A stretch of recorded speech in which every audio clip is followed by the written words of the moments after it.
আপনার কি অবস্থা? কোনো সমস্যা আছে না? আমার সমস্যা তো যা ছিল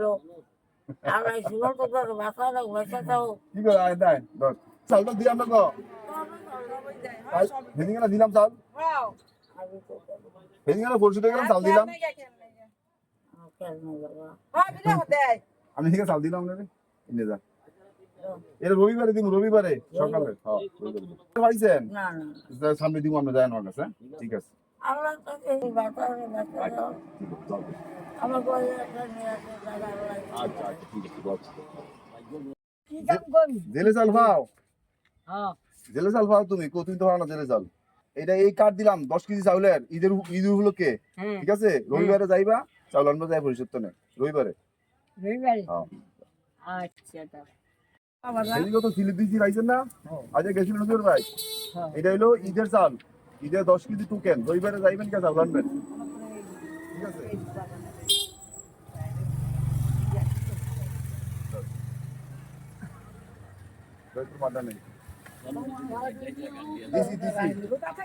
চেয়ারম্যান আমাকে কম্বলও দিছে আবার মনে করেন আমাকে এরকম টোকনও দেয় আমরা ভাই যে আমরা গরিব মানুষ আমাকে সহযোগিতা করছে ভালোই করছে আমার স্লিপ পাইছি তা আজ খান্দাতে আনলাম আবার চাউলের স্লিপ দিল রাখে মাশাআল্লাহ ইনশাআল্লাহ সব সময় আমাদের দেয় আবার যদি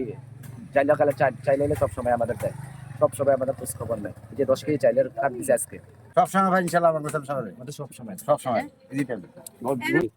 খুশি না তার মানে খোঁজ খবর না নিলে কি পাশে আছে নিয়ে না না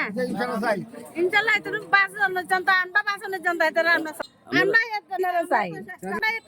আমরা চাই সিঙ্গেল সুতার সামনে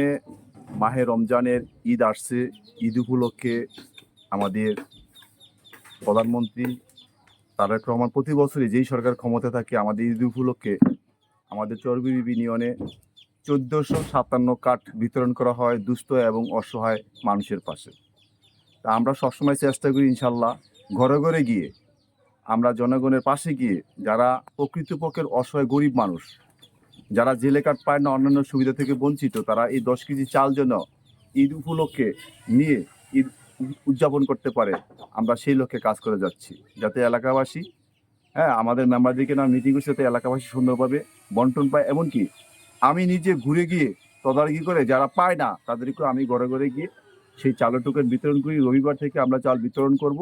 ইনশাল্লাহ রবিবার সকাল থেকে সন্ধ্যা পর্যন্ত আমরা চাল দিব যারা চালের কার্ড নিয়েছেন তারা অবশ্যই সুন্দরভাবে চাল নেবেন আমরা 10 কেজি করে চাল রবিবার ইনশাল্লাহ দেবো সবাইকে এই রমজানকে কেন্দ্র করে এমনকি সামনে পবিত্র মাহে রমজানের ঈদ উপলক্ষে এই সবার যেন ঈদটা ভালো কাটে এই এলাকাবাসী যেন সুন্দরভাবে এই ঈদটা উদযাপন করতে পারে সবার প্রতি হলো শুভেচ্ছা ঈদ মুবারক।